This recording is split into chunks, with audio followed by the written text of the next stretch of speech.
Assalamualaikum warahmatullahi wabarakatuh. Saya Ibu Abifian bertugas sebagai guru bimbingan dan konseling di SMA Negeri 1 Sumberjaya Majalengka. Pada kesempatan ini saya akan coba memaparkan upaya pemecahan masalah yang setelah saya lakukan di bulan November. Upaya pemecahan masalah saya ini yang telah saya lakukan ini berhubungan dengan sebuah fenomena atau gejala atau permasalahan yang saat ini memang banyak dan merebak dialami dan dilakukan oleh para siswa kita, khususnya para remaja, yakni fenomena ubing, perilaku ubing. Perilaku ubing sendiri merupakan sebuah istilah baru, di mana perilaku ini adalah singkatan dari dua kata dalam bahasa Inggris, yakni old dan snobbing. Perilaku yang menggambarkan bagaimana seseorang mengabaikan keberadaan orang lain karena dia terlalu fokus kepada gawai atau gadget.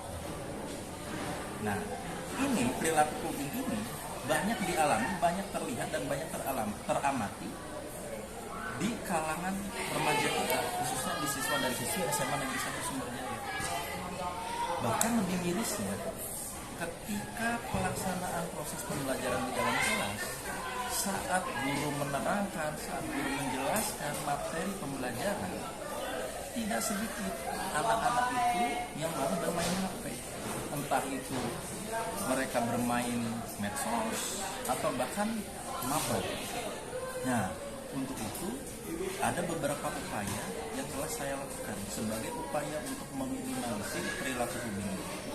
Pertama adalah melaksanakan atau memanfaatkan pelaksanaan layanan dasar bimbingan, di mana layanan dasar bimbingan ini terdiri dari dua kegiatan.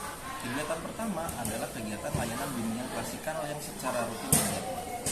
Dalam layanan bimbingan klasikal ini diberikan atau dilaksanakan sebagai upaya pemahaman kepada para peserta didik terkait dengan perilaku ubing. Mulai dari apa itu perilaku ubing, bagaimana bentuknya, faktor penyebabnya apa, sampai dampaknya apa. Yang kedua, terkait layanan dasar itu adalah bimbingan kelompok. Layanan bimbingan kelompok ini ditujukan kepada para siswa atau peserta didik yang diduga mengalami perilaku ubing lebih dalam. Nah, di sini sudah ada upaya bagaimana mereka untuk bisa mengurangi perilaku ini. Langkah-langkah apa saja yang mereka bisa lakukan. Yang kedua, bentuk layanan responsif.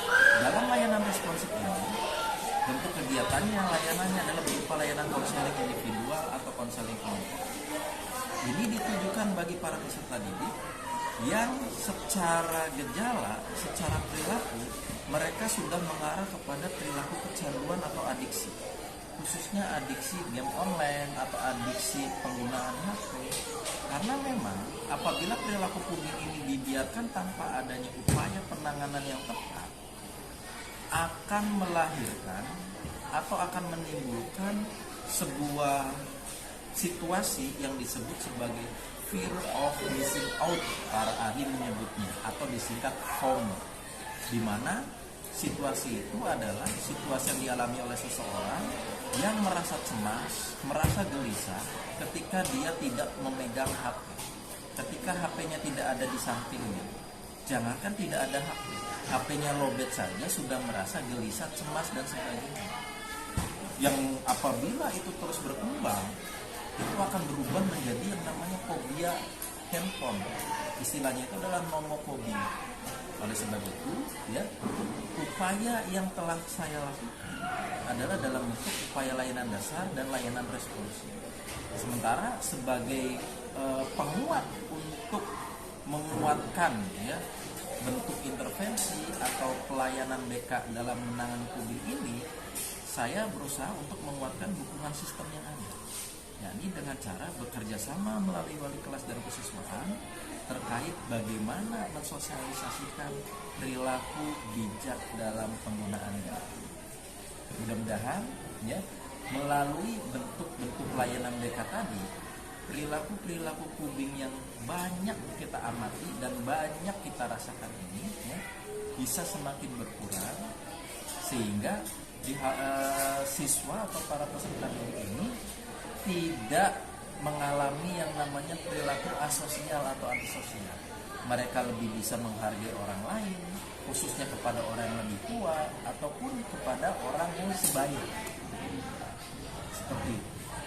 Demikian pemaparan singkat upaya pemecahan permasalahan yang telah saya lakukan. Terima kasih. Saya akhiri. Assalamualaikum warahmatullahi wabarakatuh.